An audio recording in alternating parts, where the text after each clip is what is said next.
नमस्कार दोस्तों, good morning. स्वागत है एक बार फिर से हमारे यूट्यूब चैनल GSIQ में। दोस्तों आज हम बात करेंगे 30 अक्टूबर के जितने भी करंट अफेयर से रिलेटेड इंपॉर्टेंट क्वेश्चन हैं उन सभी के बारे में। तो चलिए अब बात करते हैं आज के करंट अफेयर्स के बारे में। फर्स्ट क्वेश्चन, हाल ही में कितने खिलाड़ियों को मेजर ध्यानचंद खेल रत्न पुरस्कार के लिए नामित किया गया है? तो अभी हाल ही में 11 खिलाड़ियों को मेजर ध्यानचंद खेल रत्न पुरस्कार के लिए नामित किया गया है। तो आंसर हुआ ऑप्शन डी 11। दोस्तों मेजर ध्यानचंद खेल रत्न अवार्ड देश का सबसे बड़ा खेल सम्मान है। यह उन एथलीटों को दिया जाता है जिन्होंने अपने दमदार खेल से देश का मान सम्मान बढ़ाया है। दोस्तों यह अवार्ड पहली बार एक साथ 11 खिलाड़ियों को दिया जा रहा है और पिछली बार यह अवार्ड 6 खिलाड़ियों को दिया गया था और अब की बार यह 11 खिलाड़ियों को दिया जा रहा है, जिनमें से 4 खिलाड़ी हरियाणा से हैं, जिसमें टोक्यो ओलंपिक स्वर्ण पदक विजेता नीरज चोपड़ा व सिल्वर पदक विजेता रवि दहिया भी शामिल हैं। दोस्तों इन 11 खिलाड़ियों में 5 पैरा एथलीट को भी सम्मानित किया जाएगा। दोस्तों बात करें मेजर ध्यानचंद खेल रत्न पुरस्कार की, तो इसे पहले राजीव गांधी खेल रत्न पुरस्कार के नाम से जाना जाता था। इसकी शुरुआत 1991 में की गई थी। इसके प्रथम विजेता थे विश्वनाथ आनंद और इस पुरस्कार के विजेता को 25 लाख रुपए की नगद राशि दी जाती है। तो इस क्वेश्चन से इतनी जानकारी, और यदि आपको हमारी वीडियो अच्छी लगती है तो चैनल को सब्सक्राइब जरूर करें, क्योंकि हम आपके लिए डेली ऐसी वीडियो लेकर आते रहते हैं। अब नेक्स्ट क्वेश्चन, हाल ही में किस भारतीय तटरक्षक जहाज को राष्ट्र को समर्पित किया गया? तो अभी हाल ही में सार्थक जहाज को राष्ट्र को समर्पित किया गया है। तो आंसर हुआ ऑप्शन बी सार्थक। दोस्तों सार्थक जहाज को गुजरात के पोरबंदर से राष्ट्र को समर्पित किया गया है। दोस्तों यह स्वदेश निर्मित जहाज है जिसे गोवा से भारतीय तटरक्षक बल के महानिदेशक के नटराजन के द्वारा कमीशन किया गया और अब भारतीय तटरक्षक जहाज सार्थक की कमान उप महानिरीक्षक MM सैयद के पास है। इसमें 11 अधिकारी व 101 कर्मी शामिल थे। बात करें सार्थक जहाज की, तो यह समुद्री जहाज को बढ़ावा देने वाले 5 अपतटीय जहाजों में चौथे स्थान का जहाज है और यह जहाज अत्याधुनिक उपकरणों, मशीनरी, सेंसर और हथियारों से सुसज्जित है। बात करें भारतीय तटरक्षक बल की, तो इसका मुख्यालय है नई दिल्ली में और प्रेजेंट टाइम पर इसके निदेशक है कृष्णास्वामी नटराजन। कौन है? कृष्णास्वामी नटराजन। तो इस क्वेश्चन से इतनी जानकारी। अब नेक्स्ट क्वेश्चन, हाल ही में फेसबुक ने अपना नाम बदलकर क्या रखा है? तो अभी हाल ही में फेसबुक ने अपना नाम बदलकर मेटा रखा है। तो आंसर हुआ ऑप्शन ए मेटा। दोस्तों फेसबुक के फाउंडर मार्क जुकरबर्ग ने फेसबुक के नए नाम की घोषणा की है। अब दुनिया फेसबुक को मेटा के नाम से जानेगी। दोस्तों फेसबुक का यह नाम former civic integrity chief Samidh Chakrabarti के सुझाव से रखा गया है। किसके सुझाव से रखा गया है? तो यह former civic integrity chief Samidh Chakrabarti के सुझाव से रखा गया है। अब आपके दिमाग में क्वेश्चन आता होगा कि इसका नाम बदला क्यों गया? तो इसका नाम बदलने का उद्देश्य रीब्रांड करना है ताकि यह सोशल मीडिया प्लेटफॉर्म तक ही सीमित ना रहे। अब फेसबुक वर्चुअल रियलिटी और ऑगमेंटेड रियलिटी में भी निवेश करेगी, जिससे लोगों को रोजगार के अधिक अवसर उपलब्ध हो सकेंगे। बात करें फेसबुक की, तो इसकी स्थापना 4 फरवरी 2004 को की गई थी। इसका मुख्यालय है कैलिफोर्निया, अमेरिका में और प्रेजेंट टाइम पर इसके CEO हैं मार्क जुकरबर्ग, जो कि फेसबुक के फाउंडर है। तो इस क्वेश्चन से इतनी जानकारी। अब नेक्स्ट क्वेश्चन, हाल ही में किसने स्वस्थ महिला स्वस्थ गोवा पहल की शुरुआत की है? तो अभी हाल ही में यूवीकैन फाउंडेशन ने स्वस्थ महिला स्वस्थ गोवा पहल की शुरुआत की है। तो आंसर हुआ ऑप्शन सी यूवीकैन फाउंडेशन। दोस्तों यह यूवीकैन फाउंडेशन युवराज के द्वारा 2012 में स्थापित की गई थी। इसका उद्देश्य कैंसर जागरूकता, जांच व उपचार सहायता प्रदान करना है। इस मिशन को यूवीकैन फाउंडेशन के साथ SBI बैंक व गोवा सरकार की साझेदारी के साथ शुरू किया गया है और इस पहल के तहत आई ब्रेस्ट डिवाइसेस का उपयोग करके स्तन कैंसर की निःशुल्क जांच की जाएगी और सकारात्मक मामलों में सभी महिलाओं को मुफ्त उपचार प्रदान किया जाएगा। दोस्तों बात करें आई ब्रेस्ट डिवाइस की, तो यह एक स्क्रीनिंग डिवाइस है जो कि वायरलेस, हेड हेल्ड और M-हेल्थ पॉइंट ऑफ केयर समाधान उपकरण है। तो इस क्वेश्चन से इतनी जानकारी। अब नेक्स्ट क्वेश्चन, हाल ही में वन्यजीव कार्य योजना पारित करने वाला पहला राज्य कौन सा बना?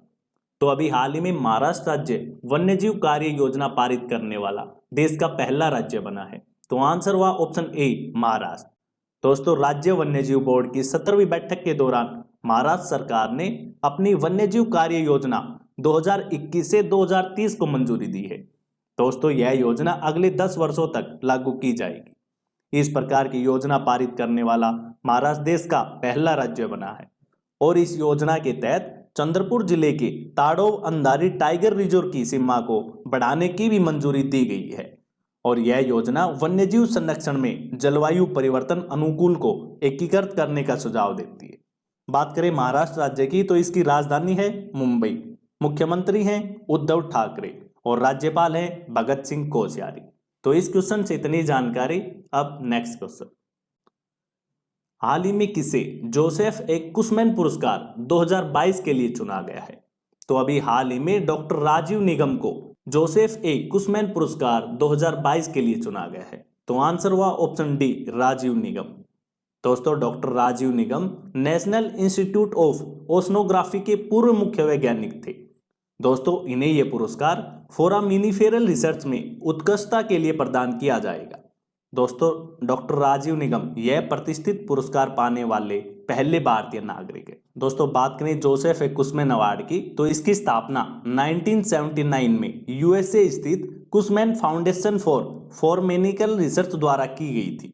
तो इस क्वेश्चन से इतनी जानकारी। अब नेक्स्ट क्वेश्चन, हाल ही में जारी climate tech investment trade report में भारत कौन से स्थान पर रहा है? तो अभी हाल ही में global climate tech investment trade report जारी की गई है जिसमें भारत 9वें स्थान पर रहा है।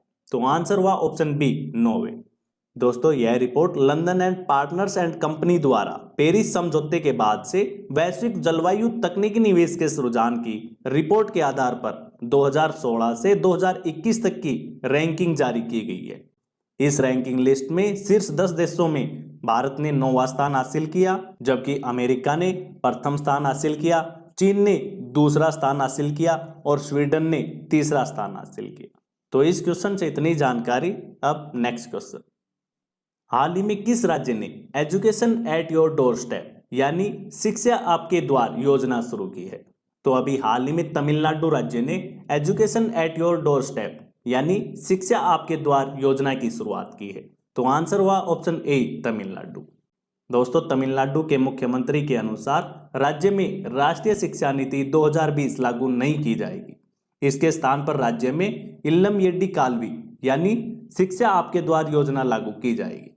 और दोस्तों इसके लिए राज्य सरकार ने एक राज्य स्तरीय कमेटी का गठन किया जो राज्य की अपनी अलग शिक्षा नीति तैयार करेगी और इस राज्य की अपनी शिक्षा नीति के अनुसार राज्य में 2 भाषाओं सहित तमिल और अंग्रेजी शिक्षा पर जोर दिया जाएगा। बात करें तमिलनाडु राज्य की तो इसकी स्थापना 26 जनवरी 1950 को की गई थी। इसकी राजधानी है चेन्नई। प्रेजेंट टाइम पर तमिलनाडु के मुख्यमंत्री हैं MK स्टालिन और राज्यपाल हैं RN राव। तो इस क्वेश्चन से इतनी जानकारी। अब नेक्स्ट क्वेश्चन, हाल ही में नागरिक उड्डयन मंत्रालय ने किसान सहायता के लिए कौन सी योजना शुरू की है? तो अभी हाल ही में नागरिक उड्डयन मंत्रालय ने किसान सहायता के लिए उड़ान 2 योजना शुरू की है। तो आंसर हुआ ऑप्शन सी, उड़ान 2। दोस्तों केंद्र सरकार ने अब कृषि उड़ान 2 के तहत कृषि सामान के भार को 50% कम करने के लिए हवाई अड्डा शुल्कों में पूर्ण रूप से छूट देने की घोषणा की है। इस योजना के तहत हवाई अड्डों पर चरणबद्ध तरीके से कार्गो टर्मिनल बनाए जाएंगे। दोस्तों नागरिक उड्डयन मंत्री ज्योतिरादित्य सिंधिया ने इस योजना की शुरुआत पूर्वोत्तर राज्यों में की है जिसका उद्देश्य दुर्गम स्थानों तक एयरलाइंस की मदद से कृषि संबंधी सामग्री को पहुंचाया जा सकेगा। तो इस क्वेश्चन से इतनी जानकारी।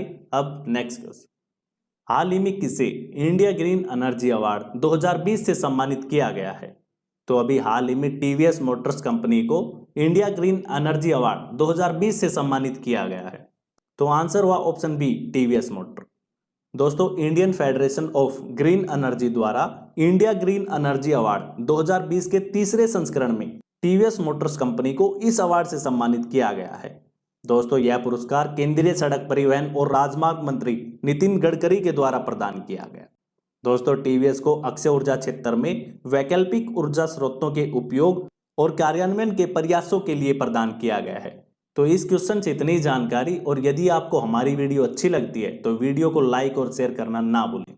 अब नेक्स्ट क्वेश्चन, अब लास्ट वीडियो की क्वेश्चन का आंसर। लास्ट वीडियो में हमने क्वेश्चन पूछा था कि हाल ही में प्रधानमंत्री ने PM आत्मनिर्भर स्वस्थ भारत योजना का शुभारंभ कहां से किया? तो इस क्वेश्चन का ए ऑप्शन सही था, वाराणसी, और लगभग आप सभी ने सही आंसर दिया। अब नेक्स्ट क्वेश्चन। अब आज का क्वेश्चन, तो आप सभी के लिए आज का क्वेश्चन है, हाल ही में भारत ने किस बैलिस्टिक मिसाइल का सफल परीक्षण किया है? आप सभी के सामने 4 ऑप्शन है, इनमें से आपको सही आंसर कमेंट बॉक्स में लिखना है। और दोस्तों, यदि आप डेली करंट अफेयर से रिलेटेड पीडीएफ भी चाहते हैं तो आप हमारे टेलीग्राम ग्रुप से जुड़ सकते हैं, जिसका लिंक नीचे डिस्क्रिप्शन में दिया गया। धन्यवाद।